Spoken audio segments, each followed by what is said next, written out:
ಇವತ್ತು ಸಂಜೆ 4:05 ಈ ಸಂದರ್ಭ, ಈ ಮುಹೂರ್ತಕ್ಕೆ ಅದೆಷ್ಟು ದಶಕಗಳ ಕಾಲದ ಶ್ರಮ ಇದೆ ಅನ್ನೋದನ್ನು ನೀವು ನೋಡಬೇಕು. ಯಾಕಂದರೆ ಬರೀ ಕನಸು ಕಾಣುವಂಥದ್ದು ಮಾತ್ರ ಅಲ್ಲ, ಆ ಕನಸನ್ನು ಸಾಕಾರ ಮಾಡ್ಕೊಳ್ಳಿಕ್ಕೆ ಬೆನ್ನು ಹತ್ತುವಂಥ ಬಗೆ ಇದೆಯಲ್ಲ, ಅದು ವೆರಿ ಇಂಪಾರ್ಟೆಂಟ್. ಒಂದು ಅದ್ಭುತವಾದಂಥ ಒಂದು ಮಾತಿದೆ, ಬರೀ ಕನಸು ಕಂಡ್ರಲ್ಲ, ಕನಸು ಕಂಡು ಹೊದ್ಕೊಂಡು ಮಲಗಿಬಿಟ್ರೆ ಆಗಲ್ಲ. ಯಾವ ಕನಸು ನಿಮ್ಮ ನಿದ್ರೆಗೂ ಕೂಡ ಬರದನ್ನೇ ನಿಮ್ಮ ದಿಕ್ಕಿನ ಕಡೆಗೆ, ನಿಮ್ಮ ಗುರಿಯ ಕಡೆಗೆ ತಳ್ಳುತ್ತಲ್ಲ, ಅದು ನಿಜವಾದಂಥ ಕನಸು ಅಂತ. ಆ ಕನಸು ಇವತ್ತು ಸಾಕಾರ ಆಗ್ತಾ ಇದೆ. DK ದರ್ಬಾರ್ಗೆ ಈಗ ಕ್ಷಣಗಣನೆ ಶುರು ಆಗಿದೆ. ಲೋಕಭವನದಲ್ಲಿ ಬಂಡೆ ಪಟ್ಟಾಭಿಷೇಕಕ್ಕೆ ಸಕಲ ಸಿದ್ಧತೆಗಳಾಗ್ತಾ ಇವೆ. ಅಣ್ಣನ ಪಟ್ಟಾಭಿಷೇಕ, ತಮ್ಮನ ಉಸ್ತುವಾರಿ, ಎಲ್ಲ ವ್ಯವಸ್ಥೆಗಳನ್ನು ಮಾಡಿಕೊಳ್ಳಲಾಗಿದೆ. ವಾಸ್ತು ಪ್ರಕಾರ ಚುಕ್ಕಾಣಿ ಇಲ್ಲಿ ತನಕ ಪಶ್ಚಿಮಾಭಿಮುಖವಾಗಿತ್ತು, ಅಲ್ಲಿ ಯಾವುದೇ ಕಾರ್ಯಕ್ರಮ ನಡೆದರೂ ಕೂಡ. ಆದರೆ ಈಗ ಅಣ್ಣ ತಮ್ಮ ಸೇರ್ಕೊಂಡು ಅದನ್ನು ಪೂರ್ವ ದಿಕ್ಕಿಗೆ ಬದಲಾಯಿಸಿಬಿಟ್ಟಿದ್ದಾರೆ ವಾಸ್ತು ಪ್ರಕಾರ. ಜೊತೆಗೆ ಸ್ವಾಮೀಜಿಗಳು ಕೂಡ ಬರ್ತಾರೆ. ಸರ್ವಧರ್ಮ ಶ್ರೀಗಳ ಸಮ್ಮುಖದಲ್ಲಿ ನಡೆಯುತ್ತೆ ಪಟ್ಟಾಭಿಷೇಕ.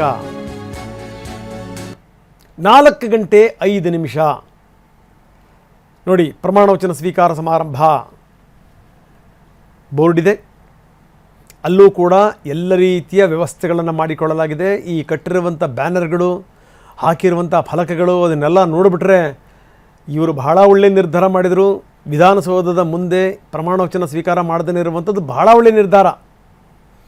ಯಾಕಂದರೆ ಈಗಲೇ ನೀವು ಬೆಂಗಳೂರು ದಕ್ಷಿಣದಿಂದಲೇ ಸುಮಾರು 106 ಬಸ್ಗಳು ಬರ್ತವಂತೆ. ಏನಾಗಬೇಕು ಕಥೆ. ತುಂಬ ಒಳ್ಳೆಯ ನಿರ್ಧಾರ ಇದು. ಅನಗತ್ಯವಾಗಿ ಆರಂಭದ ದಿನದಿಂದಲೇ ಏನೋ ಅಪಸ್ವರ ಬಂದುಬಿಡಬಾರ್ದು, ಏನೋ ಘಟನಾವಳಿಗಳಾಗ್ಬಿಡೋದು, ತೊಂದರೆಗಳಾಗೋದು ಯಾಕೆ ಬೇಕು. ಅದಕ್ಕೋಸ್ಕರ ಲೋಕಭವನದಲ್ಲಿ ಆ ಗಾಜಿನ ಮನೆ ಇದೆಯಲ್ಲ, ಅಲ್ಲಿ ಪ್ರಮಾಣ ವಚನ.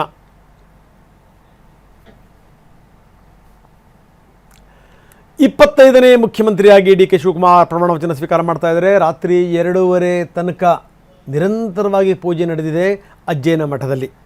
ಇಲ್ಲೊಂದು ಪೀಠ ಇದೆ, ಅಲ್ಲಿ ಶಾಖಾ ಮಠ. ಅಲ್ಲಿ ಪತ್ನಿ ಸಮೇತ ಅವರು ಕೂತು ಪೂಜೆ ಮಾಡಿದ್ದಾರೆ. ನಾಗರಬಾವಿಯಲ್ಲಿರುವಂಥ ಅಜ್ಜಯ್ಯನ ಶಾಖಾ ಮಠದಲ್ಲಿ ತಡರಾತ್ರಿ 2 ಗಂಟೆ ದಾಟಿದೆ ಅಲ್ಲಿ ತನಕ ಪೂಜೆ. ಸರಿಸುಮಾರು 11:45 ಶುರುವಾಯಿತು ಪೂಜೆ ಪುರಸ್ಕಾರ. 2 ಗಂಟೆ ತನಕ ಪೂಜೆ ನಡೀತು. ಅದಾದಮೇಲೆ ಅಜ್ಜಯ್ಯನ ಜೊತೆಗೆ DK ಶಿವಕುಮಾರ್ ಚರ್ಚೆ ಮಾಡಿದರು.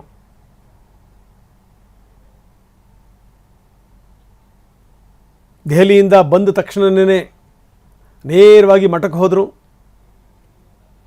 ಪ್ರಮಾಣ ವಚನ ಕುರಿತಂತೆ ಎಲ್ಲ ವಿವರಗಳನ್ನು ಚರ್ಚೆ ಮಾಡಿದರು. ಮಧ್ಯರಾತ್ರಿ 2 ಗಂಟೆ ದಾಟಿದರೂ ಕೂಡ ಪೂಜೆ ಮುಗಿದಿರಲಿಲ್ಲ. 11:45 ಶುರುವಾಗಿದ್ದು ಮಧ್ಯರಾತ್ರಿ 2 ಗಂಟೆ ತನಕ ಪೂಜೆ ನಡೆದಿದೆ.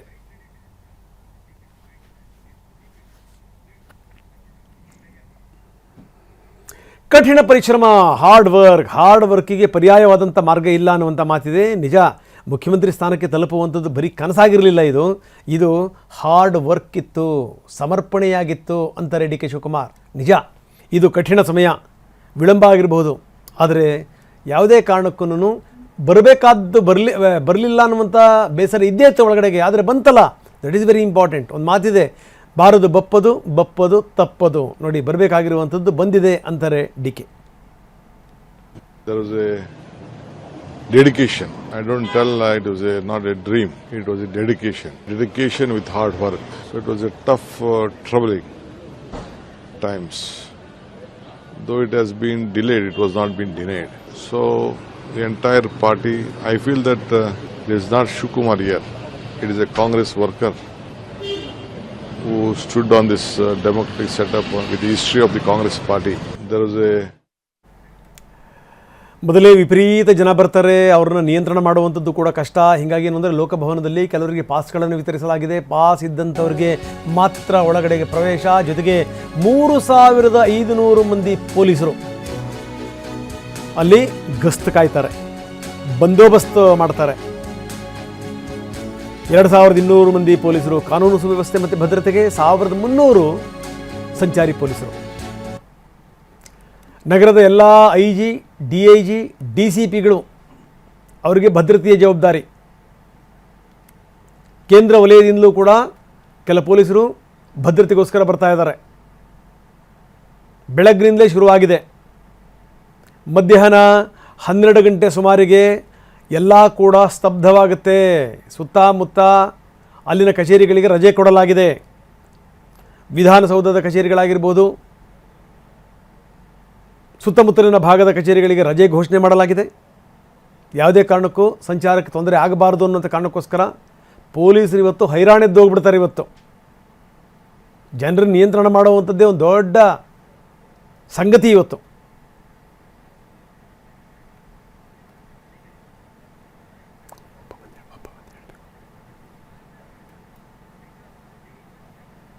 ಬನ್ನಿ, ಲೋಕಭವನದ ಮುಂಭಾಗದಲ್ಲೇ ಇದ್ದಾರೆ ನಮ್ಮ ಪ್ರತಿನಿಧಿ ವಿಕಾಸ್. ಅಲ್ಲಿನ ಸ್ಥಿತಿಗತಿಗಳೇನು ಅದರ ಬಗ್ಗೆ ನಮ್ಮ ಜೊತೆಗೆ ಹೇಳ್ತಾರೆ. ಇನ್ನು DK ನಿವಾಸದ ಮುಂಭಾಗದಲ್ಲಿ ಸುನಿಲ್ ಇದ್ದಾರೆ. ಇನ್ನು ಓವರಾಲ್ ಎಲ್ಲ ವಿಚಾರಗಳಿಗೆ ಸಂಬಂಧಪಟ್ಟಂಗೆ ಪ್ರಸನ್ನ ನಮ್ಮ ಜೊತೆಗೆ ನೇರ ಸಂಪರ್ಕದಲ್ಲಿದ್ದಾರೆ. ವಿಕಾಸ್ ಅವರಿಂದ ನಾನು ಶುರು ಮಾಡ್ತಾ ಇದ್ದೀನಿ. ವಿಕಾಸ್, ನೋಡ್ತಾ ಇದ್ದೀವಿ ಈ ಬಾರಿ ಏನು ಅಂತಂದರೆ ದಾಖಲೆಯ ಸಂಖ್ಯೆಯ ಪೊಲೀಸರನ್ನು ನಿಯೋಜನೆ ಮಾಡಿರುವಂಥದ್ದು 3500 ಪೊಲೀಸರು.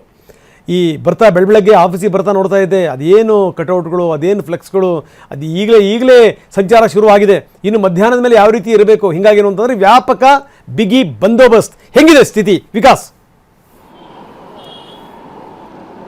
ಎಸ್ ರಂಗನಾಥ್, ಏನು ಇವತ್ತು CM ಆಗಿ DK ಶಿವಕುಮಾರ್ ಪ್ರಮಾಣ ವಚನ ಹಿನ್ನೆಲೆ ಲೋಕಭವನದ ಸುತ್ತ ಬಿಗಿ ಪೊಲೀಸ್ ಭದ್ರತೆಯನ್ನು ಈಗಾಗಲೇ ಕೈಗೊಂಡಿರುವಂಥದ್ದು. ನಾನೀಗ ಲೋಕಭವನದ ಮುಂಭಾಗದಲ್ಲಿ ಗಮನಿಸಬಹುದು. ಈಗಾಗಲೇ ಎಲ್ಲ ರೀತಿಯಂಥ ಸಿದ್ಧತೆಗಳನ್ನು ಲೋಕಭವನದ ಮುಂಭಾಗದಲ್ಲಿ ಮಾಡ್ಕೊಂಡಿದೆ. ಇದಕ್ಕೆ ಸುಮಾರು 3500 ಪೊಲೀಸರ ನಿಯೋಜನೆಯನ್ನು ಮಾಡ್ಕೊಂಡಿದ್ದಾರೆ. ಅಂದರೆ ಲೋಕಭವನ ಮತ್ತು ವಿಧಾನಸೌಧ ಸೇರಿದಂತೆ ಈ ಚಾಲುಕ್ಯ ಸರ್ಕಲ್ನಿಂದ ಪೊಲೀಸ್ ತಿಮ್ಮಯ್ಯ ಸರ್ಕಲ್ ಏನಿದೆ ಆ ಸುತ್ತಳತೆಯಲ್ಲಿ ಸುಮಾರು 2200 ಪೊಲೀಸರನ್ನ ನಿಯೋಜನೆಯನ್ನ ಮಾಡಿಕೊಳ್ಳಲಾಗಿದೆ. ಮತ್ತು ಅತಿ ಹೆಚ್ಚು ಸಂಖ್ಯೆಯಲ್ಲಿ ಎಲ್ಲ ಕಡೆಯಿಂದಲೂ ಕೂಡ ಅಭಿಮಾನಿಗಳು ಬರುವ ಹಿನ್ನೆಲೆಯಲ್ಲಿ ಅವ್ರನ್ನ ಕ್ರೌಡ್ ಕಂಟ್ರೋಲ್ ಮಾಡೋದು ತುಂಬ ಕಷ್ಟವಾದಂಥ ಸ್ಥಿತಿ. ಸೊ ಹಾಗಾಗಿ 2 ಗಂಟೆಯ ನಂತರದಲ್ಲಿ ಸಂಪೂರ್ಣವಾಗಿ ಚಾಲುಕ್ಯ ಸರ್ಕಲ್ನಿಂದ ಈಗೇನು ನಾನು ತೋರಿಸ್ತಾ ಇದ್ದೀನಿ Thimmaiah circle, police Thimmaiah circle ಅಂದರೆ ರಾಜಭವನದ ಮುಂಭಾಗದ ರಸ್ತೆ ಮತ್ತು ಪಕ್ಕದ ರಸ್ತೆ ಏನಿದೆ, ಸಂಪೂರ್ಣವಾಗಿ ಯಾವುದೇ ರೀತಿಯಂಥ ವೆಹಿಕಲ್ಸ್ಗಳು ಓಡಾಟಕ್ಕೆ ಅವಕಾಶ ಇರೋದಿಲ್ಲ. ನೇರವಾಗಿ ಆ ಡೈವರ್ಷನ್ಗಳನ್ನು ಈಗಾಗಲೇ ಪೊಲೀಸರು ಒಂದಷ್ಟು ಡೈವರ್ಷನ್ಗಳನ್ನು ಕೂಡ ಕೊಟ್ಟಿರುವಂಥದ್ದು. ಮತ್ತು ಈಗಾಗಲೇ 500ಕ್ಕೂ ಹೆಚ್ಚು ಪಾಸ್ಗಳ ವಿತರಣೆಯನ್ನು ಏನು ಮಾಡಿದ್ದಾರೆ, ಅದರ ಲಿಸ್ಟನ್ನು ಕೂಡ ಪೊಲೀಸರು ಪಡೆದುಕೊಂಡಿದ್ದಾರೆ, ಯಾರ್ಯಾರಿಗೆ ಪಾಸನ್ನು ಕೊಡಲಾಗಿದೆ ಅನ್ನುವಂಥದ್ದು. ಆದರೆ ಮತ್ತು ವೆಹಿಕಲ್ ಪಾಸ್ಗಳು ಕೂಡ ಸಪರೇಟ್ ಆಗಿರುವಂಥದ್ದು. ವೆಹಿಕಲ್ ಪಾಸ್ ಇಲ್ಲದವರಿಗೆ ಪೊಲೀಸ್ ತಿಮ್ಮಯ್ಯ ಸರ್ಕಲ್ನಲ್ಲೇ ಅವರ ವೆಹಿಕಲ್ನಿಂದ ಇಳಿದು ನಂತರದಲ್ಲಿ ಈ ಒಂದು ಗಾಲ್ಫ್ ಕಾರ್ಟ್ಗಳೇನಿದ್ದಾವೆ, 6 ಸೀಟರ್ ಗಾಲ್ಫ್ ಕಾರ್ಟ್ ಏನಿದ್ದಾವೆ, ಸೊ ಆ ಗಾಲ್ಫ್ ಕಾರ್ಟ್ಗಳ ಮುಖಾಂತರವಾಗಿ ಅವ್ರನ್ನ ಕರ್ಕೊಂಡು ಬಂದು ಏನು ರಾಜಭವನದ ಒಳಗಡೆ ಬಿಡುವಂಥ ಕೆಲಸವನ್ನ ಪೊಲೀಸರು ಮಾಡಲಿದ್ದಾರೆ. ಸೊ ಈ ಗಾಲ್ಫ್ ಕಾರ್ಟ್ಗಳು ಸುಮಾರು 7 ಗಾಲ್ಫ್ ಕಾರ್ಟ್ಗಳನ್ನು ತರಿಸ್ಕೊಳ್ಳಲಾಗಿದೆ. ಅವ್ರನ್ನ ಎಲ್ಲ ವಿಐಪಿಗಳು ವಿತೌಟ್ ಏನು ವೆಹಿಕಲ್ ಪಾಸ್ ಇರದವರಿಗೆ ಅವ್ರನ್ನ ಮಾತ್ರ ಅಲ್ಲಿ ಇಳಿಸ್ಕೊಂಡು ಹೊರಗಡೆ ರಾಜಭವನದ ಒಳಗೆ ಕರ್ಕೊಂಡು ಹೋಗುವಂತ ಕೆಲಸವನ್ನ ಮಾಡ್ತಾರೆ. ಅದ್ರ ಜೊತೆಗೆ 2 ಏನು ಓಪನ್ ಜೀಪ್ಗಳನ್ನ ಕೂಡ ತರಿಸ್ಕೊಳ್ಳಲಾಗಿದೆ. ಈಗಾಗಲೇ ತಾರ್ ವೆಹಿಕಲ್ಗಳು 2 ಓಪನ್ ಜೀಪ್ ಅನ್ನ ತರಿಸ್ಕೊಳ್ಳಲಾಗಿದೆ. ಅಂದ್ರೆ ಬಹುಶಃ ರಾಜಭವನದಿಂದ ಏನು ವಿಧಾನಸೌಧದವರೆಗೆ ಒಂದು ರೋಡ್ ಶೋ ಮಾಡುವಂತಹ ಒಂದು ಪ್ಲಾನಿಂಗ್ ಅನ್ನ DK ಶಿವಕುಮಾರ್ ಅವರು ಮಾಡ್ಕೊಂಡಿರುವಂತಹ ಸಾಧ್ಯತೆಗಳಿದೆ. ಆದ್ರೆ ಪೊಲೀಸ್ ಇಲಾಖೆಗೆ ಇದುವರೆಗೆ ಯಾವುದೇ ರೀತಿಯಂತ ಮಾಹಿತಿ ಇಲ್ಲ. ಬಟ್ ಈ ರೋಡ್ ಅನ್ನ ಆಲ್ಮೋಸ್ಟ್ ಕ್ಲೋಸ್ ಮಾಡಿರುವ ಹಿನ್ನೆಲೆಯಲ್ಲಿ ಯಾವುದೇ ರೀತಿಯಾದ ತೊಂದರೆ ಆಗೋದಿಲ್ಲ ಅಂತೇಳಿ ಪೊಲೀಸ್ ಇಲಾಖೆ ತಿಳ್ಕೊಂಡಿದೆ. ಯಾಕಂದ್ರೆ ಪಕ್ಕದಲ್ಲಿ ಗಮನಿಸಬಹುದು, ಜನ ಬಂದ್ರೆ ಆ ಬ್ಯಾರಿಗೇಡ್ಸ್ ನ ಆಚೆಯಲ್ಲಿ ನಿಂತ್ಕೊಂಡಿರ್ತಾರೆ. ಬಟ್ ಈ ರಸ್ತೆ ಮುಖಾಂತರ ಅಂದ್ರೆ ರಾಜಭವನದ ಮುಂಭಾಗದ ರಸ್ತೆಯಿಂದ ಒನ್ಮೇಲೆ ತೆರಳಿ ಪೊಲೀಸ್ ತಿಮ್ಮಯ್ಯ ಸರ್ಕಲ್ ಇಂದ ರೈಟ್ ತೆಗೆದುಕೊಂಡು ಏನು ವಿಧಾನಸೌಧದ ಮುಂಭಾಗದ ಗೇಟ್ ಏನಿದೆ, ಸೊ ಆ ಗೇಟ್ ಮುಖಾಂತರವಾಗಿ DK ಶಿವಕುಮಾರ್ ಅವರು ಅಭಿಮಾನಿಗಳನ್ನ ಅಂದ್ರೆ ಮಾತನಾಡಿಸ್ತಾ ಅಂದ್ರೆ ಓಪನ್ ಜಿಪ್ ನಲ್ಲಿ ಹೋಗುವಂತ ಒಂದು ಪ್ಲಾನಿಂಗ್ ಅನ್ನು ಕೂಡ ಮಾಡ್ಕೊಂಡಿದ್ದಾರೆ. ಈಗಾಗಲೇ 2 ವೆಹಿಕಲ್ ಗಳನ್ನ ರಾಜಭವನದ ಒಳಗಡೆ ತರಿಸಿಕೊಂಡಿರುವಂತದ್ದು. ಒಟ್ಟಾರೆ ಇವತ್ತು ಪ್ರಮಾಣ ವಚನದ ಹಿನ್ನೆಲೆಯಲ್ಲಿ 3500ಕ್ಕೂ ಹೆಚ್ಚು ಪೊಲೀಸರನ್ನ ನಿಯೋಜನೆ ಮಾಡಿಕೊಳ್ಳಲಾಗಿದೆ. ಹೊರಗಡೆ ಕೂಡ ಬೆಂಗಳೂರಲ್ಲಿ ಈಗಾಗಲೇ ಎಕ್ಸ್ಪೀರಿಯನ್ಸ್ ಆಗಿದ್ದಂತಹ DCPಗಳು ಆಗಿರಬಹುದು, ಸೊ ಅವರೆಲ್ಲರೂ ಕೂಡ ಈಗಾಗಲೇ ಸಿಟಿಗೆ ಕರೆಸಿಕೊಂಡು ಒಂದು ಭದ್ರತೆಯನ್ನ ನಿಯೋಜನೆ ಮಾಡಿಕೊಳ್ಳಲಾಗಿರುವುದು. ರಂಗನಾಥ್, ಎಸ್, ನೀವು ಹಾಗೆ ನೀವು ಸಂಪರ್ಕದಲ್ಲಿರಿ. ಇನ್ನಷ್ಟು ನಾನು ನಿಮ್ಮ ಜೊತೆ ಮಾತಾಡ್ತೀನಿ. DK ಮನೆಯ ಮುಂಭಾಗದಲ್ಲೇ ಇದ್ದಾರೆ ನಮ್ಮ ಪ್ರತಿನಿಧಿಗಳು, ಅವ್ರ ಜೊತೆ ಮಾತಾಡ್ತೀನಿ. ಆದರೆ ಅದಕ್ಕಿಂತ ಮೊದಲು